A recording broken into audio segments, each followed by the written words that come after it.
नमस्कार प्यारे दोस्तों, जय हिंद। उम्मीद करता हूँ आप सब लोग ठीक ठाक होंगे।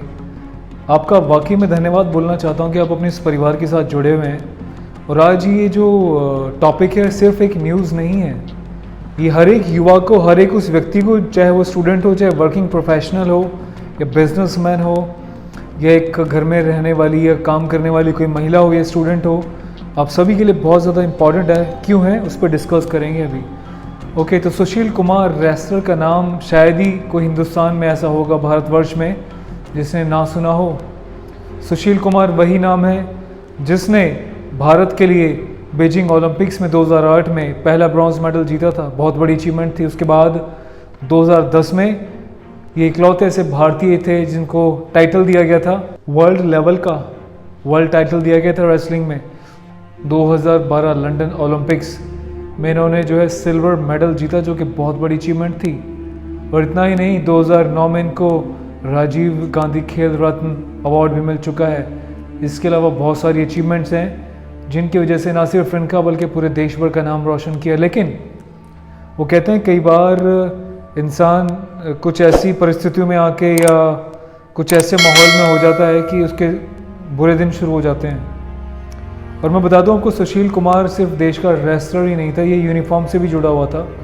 और मेरा एक काफ़ी करीबी तो नहीं बोलूँगा, पर हाँ, अक्सर जब ये नए नए जब भर्ती हुए थे, जब ये अपनी पढ़ाई कर रहे थे, बीइंग अ स्पोर्ट्समैन, मेरे साथ इनका काफ़ी बीच में कांटेक्ट रहा। कई बार हमारी फ़ोन पे भी बात होती थी। जब ये 2012 लंदन ओलंपिक्स में मेडल जीत कर आए थे, अपने रोड शो में थे, जब इनको मैंने फ़ोन किया तो छोड़ते ही फ़ोन पे बोला, अरे संदीप भाई कैसे हो आप, सब ठीक ठाक है। मैंने बोला मैं तुझसे मिलने आ रहा हूँ। कहते बिल्कुल आओ भाई, बिल्कुल आओ। तो इन्होंने मुझे इनवाइट किया। इन्होंने बोला भाई मैं छतरसाल पहुँच जाऊँगा इतने बजे। मैं तुरंत पहुँचा। उसके बाद हम इनसे मिले और मिलने के बाद काफ़ी अच्छा हमने टाइम भी स्पेंड किया। तो जो माहौल होता है एक स्पोर्ट्समैन की लाइफ का, बड़ा ही वो संघर्ष से गुजरता है। क्योंकि कोई भी अचीवमेंट पाने के लिए सिर्फ ये नहीं कि आपका नाम नॉमिनेट हो गया, आप चले गए और जीत के आ गए। बड़ी तपस्या करनी पड़ती है, बड़ा सेक्रीफाइस करना पड़ता है, बड़ा पसीना बहाना पड़ता है, अनुशासन का बहुत ध्यान देना पड़ता है, तो कहीं जाके एक स्पोर्ट्समैन तैयार होता है। चाहे वो एक छोटे जोनल लेवल का हो, चाहे इंटरनेशनल का ओलंपियन हो। स्पोर्ट्स करने के लिए बड़ी मेहनत और डेडिकेशन और साथ ही साथ डिसिप्लिन की ज़रूरत होती है। लेकिन जब एक स्पोर्ट्समैन के ऊपर इतना बड़ा एक एलिगेशन लग जाए कि वो किसी मर्डर केस में शामिल है और उसको जो है एक कोर्ट से उसकी जमानत को खारिज कर दिया जाए, साथ ही साथ नॉन बेलेबल वारंट इशू कर दिया जाए, उसके खिलाफ लुकआउट नोटिस जारी कर दिया जाए ताकि वो देश से बाहर ना भाग सके, उसके ऊपर 1 लाख रुपए का इनाम रख दिया जाए, साथ ही साथ उसके साथ वाला उनका जो पीए है उस पर भी 50,000 का इनाम रखा है। तो सोचिए मामला कितना गंभीर और संगीन है। हालांकि मैं बता दूं आपको मुद्दा क्या है। छत्रसाल स्टेडियम दिल्ली, यहाँ पे दिल्ली के रेसलर्स जो हैं, छोटे छोटे बच्चे भी अपनी पढ़ाई तो कर रहे होते हैं स्कूल से, लेकिन वहाँ पे एडमिशन लेके पूरे डेडिकेशन से प्रैक्टिस कर रहे होते हैं। उनका एक ही सपना होता है कि हम स्टेट फिर नेशनल फिर इंटरनेशनल लेवल पे देश का नाम रोशन करेंगे। वहीं पे रहते हैं, वहीं पे खाते पीते एक्सरसाइज करते हैं। इनके अखाड़े में मैंने भी कुछ दिन बिताए थे। मैं एक्चुअली एथलेटिक्स किया करता था उस ज़माने में, तो हमारा भी छत्रसाल आना जाना हुआ करता था। तो तब से मैं इन सब के कॉन्टेक्ट में रहा, तो मैं जानता हूँ एक स्पोर्ट्समैन की लाइफ क्या होती है। तो अभी हुआ क्या, 2 गुटों में लड़ाई हो गई वहाँ पे।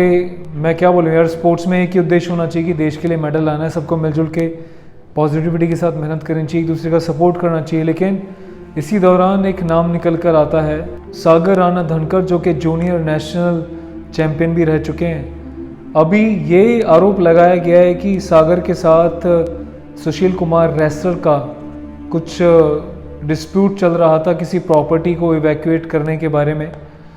ये आरोप है कि सुशील कुमार का कुछ दबंगों से, कुछ बड़े बदमाशों के साथ कुछ इनका कांटेक्ट रह गए हैं। कुछ फुटेजेस पुलिस के हाथ लगी हैं जिनके बेसिस पे इतना बड़ा ये चीज़ें हुई हैं।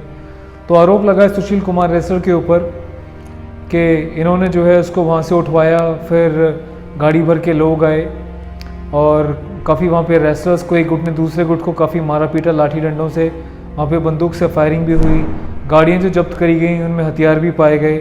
तो बड़ा ही संगीन मामला है। उसके बाद क्या होता है, सुशील कुमार आते हैं सामने, अपनी एक सफाई रखते हैं कि मेरा इस मामले से कोई लेना देना नहीं है, ये एक फंसाने की साजिश है। तभी पुलिस उनसे कहती है आप आगे पुलिस का साथ दीजिए इन्वेस्टिगेशन में, तभी वो फरार हो जाते हैं। जो कि सबसे बड़ा क्वेश्चन मार्क आता है कि यदि सुशील कुमार बिल्कुल सही हैं, सच्चे हैं, तो क्यों भाग रहे हैं इन्वेस्टिगेशन से। कोर्ट में हाजिर होने के लिए उनको कहा जाता है, वो कई बार नहीं आते। उसके बाद जो है नॉन बेलेबल वारंट इशू हो जाता है, उसके बाद नोटिस जारी हो जाता है, उनकी बेल को रिजेक्ट कर दिया जाता है। तो मामला कोई छोटा मोटा नहीं है। इससे क्या कंक्लूजन निकल के सामने आता है, कितनी मेहनत करने के बाद उस मुकाम पे, उस लेवल पे पहुंचने के बाद एक व्यक्ति यदि इस मामले में लिप्त पाया जाता है तो कारण क्या है। क्या हम छोटे से गुस्से के लिए, छोटी सी ईगो के लिए इतना बड़ा डिसीजन ले सकते हैं कि हमारे पास पावर है, हमारे पास पैसा है, हमारे पास नाम है, तो हम कुछ भी कर सकते हैं। इस गलतफहमी में किसी को रहना नहीं चाहिए। ये हमें शिक्षा देता है, क्योंकि जो कानून है, देश का जो संविधान है, जो मेरे लिए है वो आपके लिए है, जो देश के प्रधानमंत्री के लिए, वही एक सड़क पे सोने वाले आम नागरिक के लिए भी है।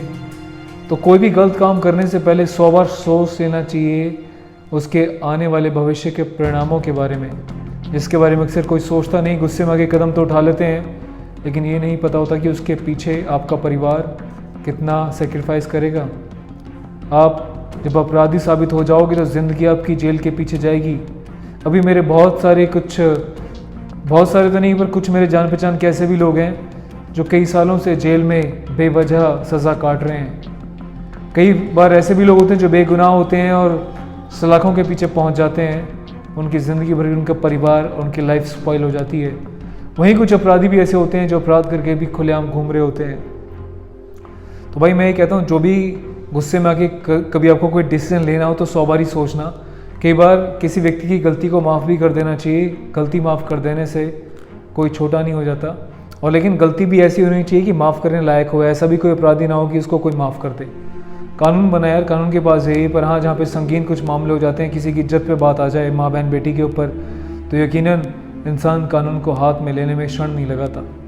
पर छोटी मोटी बात पे जो है यार, नहीं ऐसा करना चाहिए। यही ये टॉपिक जो है सीख देता है। तो हम चाहते हैं कि सुशील भाई, आप जहाँ भी हो, आपका पुराना मित्र आपसे ये रिक्वेस्ट कर रहा है कि आप सामने आइए।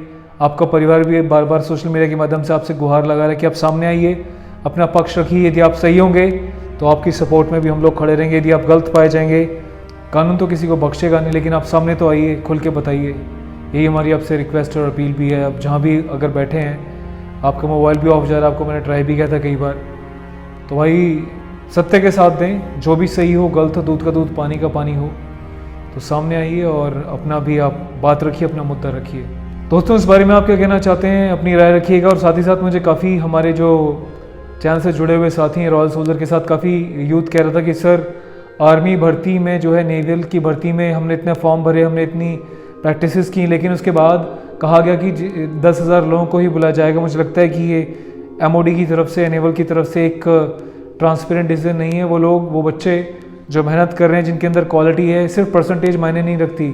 हो सकता है कि सबसे कम परसेंटेज जो रखी गई है, उसको मीट करने वाला कैंडिडेट भी उससे बेटर कर जाए, जिसकी परसेंटेज बहुत ज़्यादा है। तो इस बारे में ध्यान देना चाहिए। इसके ऊपर स्पेशल वीडियो भी मैं बनाऊँगा।